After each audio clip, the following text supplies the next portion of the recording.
The husband entered the shower when his wife had just finished washing herself and left the bathroom. Suddenly, the doorbell rang. The wife quickly wrapped herself in a towel and ran to open the door. A neighbor, Jack, was standing there. Seeing the woman, he said, "I'll give you $1,000 if you take off the towel." After thinking for 5 to 10 seconds, the woman took off the towel.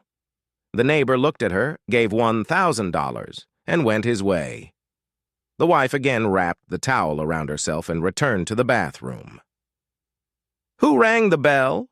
the husband asked. "Jack, our neighbor," she replied. "Oh, great," the husband added. "Did he say anything about the $1,000 he owes me?" While teaching a class, a teacher trying to teach good manners asked her students the following question. "Michael, if you were on a date having dinner with a nice young lady, how would you tell her that you have to go to the bathroom?" Michael said, "Just a minute, I have to go pee."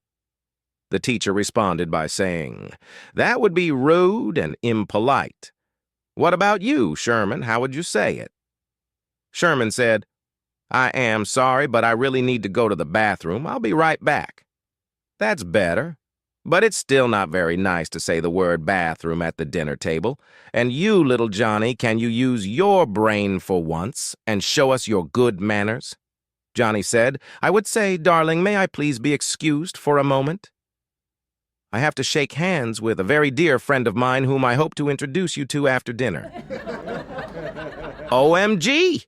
I was sitting in the Nordstrom bathroom stall and had just sat down when a voice in the next stall over said, "Hi, how are you?" Embarrassed, I said, "I'm fine." The voice continued, "So what are you up to?" I said, "Just sitting here like you." Then the voice says, "Can I come over?" Thoroughly annoyed and somewhat alarmed at this point, I said, "Sorry, I'm kind of busy right now." Suddenly, the voice says loudly, "Sorry, I'm going to have to call you back. There's some idiot next to me answering all my questions." A nun really needing to go to the bathroom walked into a neighborhood pub. The place was hopping with music and dancing, but every once in a while the lights would turn off. Each time after the lights would go out, the place would erupt into cheers. However, when the revelers saw the nun, the room went dead silent. She walked up to the bartender and asked, "May I please use the restroom?" The bartender replied, "I really don't think you should." "Why not?" the nun asked. "Well, there is a statue of a man in there, and his most private part is covered only by a fig leaf."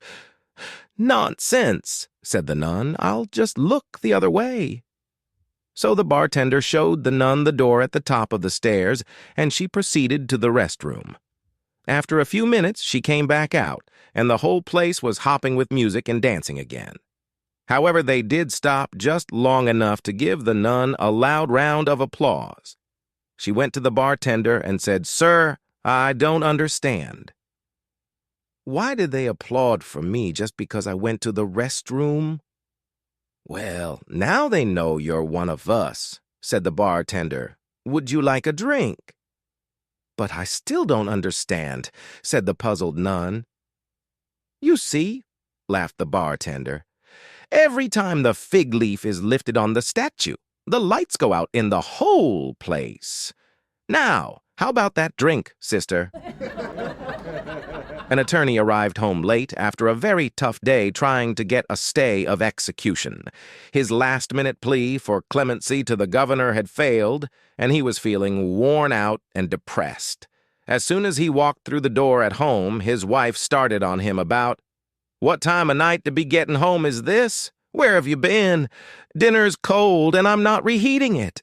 And on and on and on, too shattered to play his usual role. In this familiar ritual, he poured himself a shot of whiskey and headed off for a long, hot soak in the bathtub, pursued by the predictable sarcastic remarks as he dragged himself up the stairs.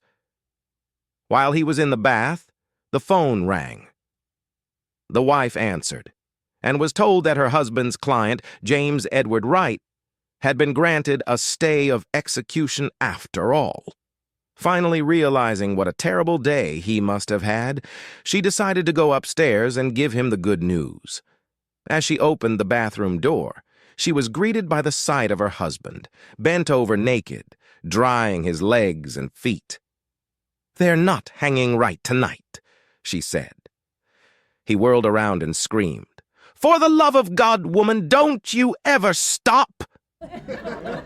There was this guy named Bob, who was known all around town for his so-called healing kiss. Word was, if anyone had a pain anywhere, all Bob had to do was give a little kiss on the spot, and the pain would disappear just like that. One day Bob was riding the bus when he noticed a man across from him wincing and rubbing his wrist. Bob leaned over, gave a quick peck on the man's wrist, and, sure enough, the pain vanished. The man looked at Bob in amazement, then threw his arms around him, thanking him over and over. The rest of the passengers were all ears. Whispers started spreading about Bob's healing kiss. Then, from a few seats up, a lady who had been watching the whole scene turned around, cleared her throat, and asked loudly, "Hey there, sweetheart. Does that healing kiss work on, hemorrhoids too?" 3 lawyers and 3 engineers are traveling by train to a conference. The 3 lawyers buy a ticket each, while the engineers buy only one. The lawyers laugh at the engineers, crying, "How can 3 people travel by train using only one e-ticket?" The engineers respond with, "You'll see." They all board the train, and the lawyers take a seat while the engineers cram into the bathroom. The train departs, and soon after the conductor comes around collecting everyone's tickets. He gets to the bathroom and knocks on the door. "Tickets, please." The door opens just a bit, and a hand shoots out with the ticket. The conductor takes it and moves on to the next person. The lawyers think this is ingenious and decide to try it for themselves on the way back from the conference.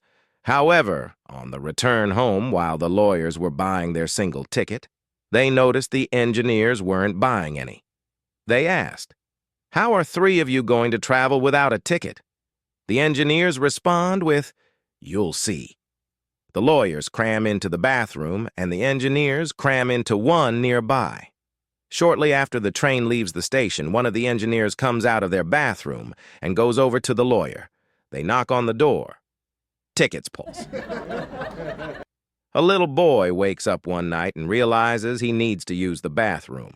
He runs downstairs to the living room where his mother is having a party with her friends. "I gotta pee," yells the little boy. "Oh, I gotta pee." The mother takes her son to the bathroom. "Son," she says, "we do not yell the word pee when grown-ups are around. Next time, just whisper, okay?" The next day, the boy wakes up again and realizes he needs to use the bathroom. He runs downstairs to the living room where his mother is continuing her party from last night. "I gotta whisper," yells the little boy. "I gotta whisper." The mother, relieved that her son was more discreet than last time, takes her son to the bathroom. "Well done, son," she says. That was much more polite. The next day, the boy wakes up again and realizes he needs to use the bathroom. He runs downstairs to the living room where his father is watching a football game. "I gotta whisper," yells the little boy. "I gotta whisper." The father says, "Son, come and whisper in your daddy's ear."